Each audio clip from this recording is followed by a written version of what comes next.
नमस्कार, मैं भरत आपका स्वागत करता हूं डीएनवी झारखंड में। आज जानते हैं झारखंड की प्रमुख खबरों के बारे में। इससे पहले आपसे छोटी सी निवेदन है, अगर आप इस चैनल पर नए हैं तो चैनल को सब्सक्राइब कर ले और बेल आइकन को प्रेस कर ले ताकि झारखंड की खबरों की अपडेट आप तक पहुंचता रहे। तो चलिए शुरू करते हैं आज की पहली और बड़ी खबर से। झारखंड विधानसभा का बजट सत्र आज से शुरू 24 मार्च को होगा समाप्त। दरअसल आपको बता दें कि झारखंड विधानसभा का बजट सत्र सोमवार से शुरू होगा। अधिकारियों ने यह जानकारी दी। इस बार के बजट सत्र में कुल 17 कार्य दिवस होंगे और ये 24 मार्च को समाप्त होगा। बजट सत्र की शुरुआत 27 फरवरी को सीपी राधाकृष्णन के अभिभाषण से होगी और सरकार वित्त वर्ष 2023-24 के लिए 3 मार्च को बजट पेश करेगी। विधानसभा सचिवालय ने एक विज्ञप्ति में बताया कि 3 मार्च को बजट पेश किए जाने के बाद होली की छुट्टियां हो जाएंगी, जिसके बाद बजट सत्र की कार्रवाई पुनः 13 मार्च से जारी रहेगी। मुख्यमंत्री हेमंत सोरेन ने रविवार को विधानसभा में रणनीति तय करने की सत्तारूढ़ गठबंधन की बैठक की अध्यक्षता की। इस बैठक में झामुमो के अलावा कांग्रेस और राजद के नेता भी शामिल हुए। संसदीय कार्य मंत्री आलमगीर आलम ने कहा कि बैठक में विभिन्न मुद्दों पर चर्चा की गई। हम चाहते हैं कि सदन सुचारू रूप से चले। विपक्ष और सत्ता पक्ष के सदस्यों को जनता से संबंधित मुद्दों पर चर्चा करने के लिए इस अवसर का उपयोग करना चाहिए। विपक्ष के सभी सवालों का जवाब दिया जाएगा।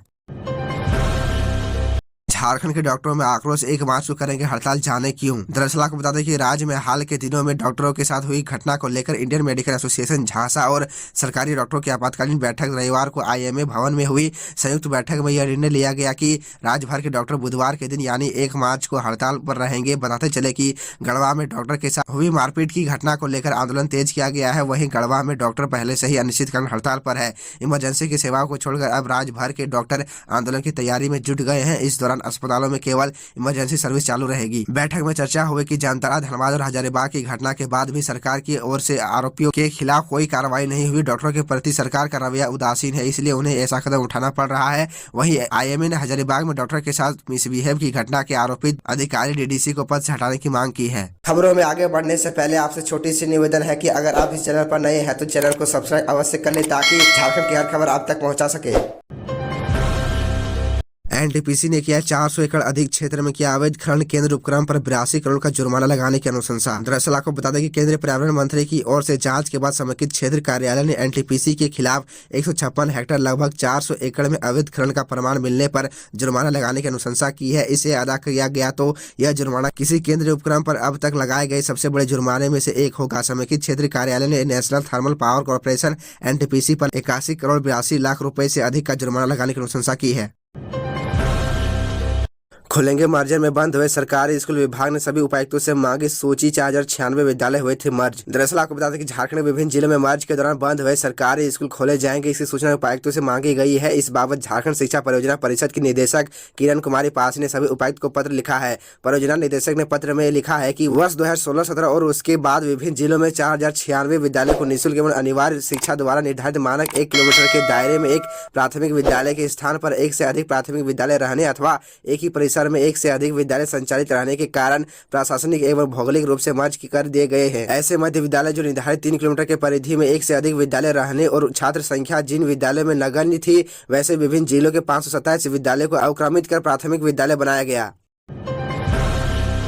भाजपा आरएसएस ने केवल शब्दों के माया जाल में आदिवासी व लोगों को फंसा रखा है, बंधु तिर्की। भारतीय जनता पार्टी और आरएसएस ने केवल शब्दों के माया जाल में आदिवासियों सहित सभी लोगों को फंसा रखा है। उसने सरसों के दाने के बराबर भी आदिवासियों के हित का ध्यान नहीं रखा, न ही आदिवासियों के लिए कोई काम किया। ये बातें झारखंड प्रदेश कांग्रेस कमेटी के कार्यकारी अध्यक्ष बंधु तिर्की ने रायपुर में चल रहे 85वें राष्ट्रीय अधिवेशन में कही। उन्होंने कहा कि भाजपा की विचारधारा आदिवासियों को बिल्कुल भी स्वीकार नहीं। अब तक आदिवासियों के उन्नयन और उनके सामाजिक आर्थिक विकास का ध्यान सिर्फ कांग्रेस नहीं रखा है। उन्होंने कहा कि अपने 8-9 वर्षों के भाजपा ने अपने शासनकाल में सभी को भरमाया है। उन्होंने कहा कि आदिवासी भोले भाले होते हैं और वे इस तरीके के मकड़ जाल में फंस जाते हैं, लेकिन अब आदिवासी हकीकत समझ रहे हैं।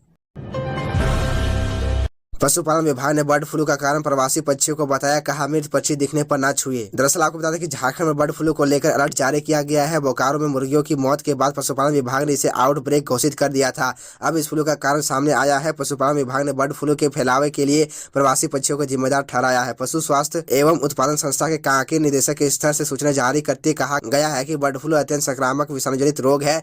यह घरेलू एवं जंगली पक्षियों को संक्रमित करता है। सितंबर से फरवरी तक इस रोग के संक्रमण की घटना पाई गई है। दरअसल आपको यह भी बता दें कि प्रवासी पक्षियों, विशेष रूप से जलीय पक्षी, इस विषाणु के प्राकृतिक पोषक एवं स्रोत है। हालांकि सभी प्रवासी पक्षी संक्रमित नहीं होते, इन्हें मारा नहीं जाना चाहिए। कहा है कि इनसे दूरी रखते हुए इसकी सूचना विभाग को दे। विभाग ने कहा कि मृत पक्षी दिखने पर इसे ना छुए, विभाग या स्थानीय निगम को बताए। बर्ड फ्लू घोषित क्षेत्र के एपिसेंटर से 10 किलोमीटर के दायरे में आने वाली सभी मुर्गी, बतख की दुकानों को प्रशासन द्वारा बंद करने का निर्देश दिया जाता है। अतः इन क्षेत्रों में अवस्थित दुकानों से मुर्गा खरीदने से बचे।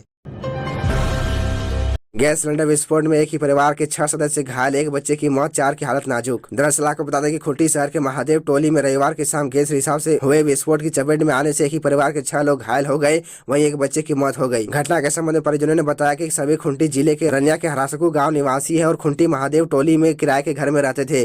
शुक्रवार को वे अपने गाँव गए, रविवार की शाम को वापस खूंटी लौटे थे। इस दौरान जब वे दरवाजा खोलकर अंदर गए तो गैस रिसाव की गंध आई। इसके बाद किचन में जाकर रेगुलेटर की जाँच कर रहे थे, तभी घर में विस्फोट के साथ आग लग गई, जिसकी चपेट में आने से सभी बुरी तरह से झुलसकर घायल हो गए। आनंद फानंद में सभी को सदर अस्पताल पहुंचाया गया, जहां शुभम को मृत घोषित कर दिया गया। सिकंदर लाल, सुमित लाल, नीलू देवी और सुमित को रिम्स रेफर कर दिया गया। मामूली रूप से घायल रिस्ना कुमारी को सिवांश का सदर अस्पताल में ही इलाज किया गया।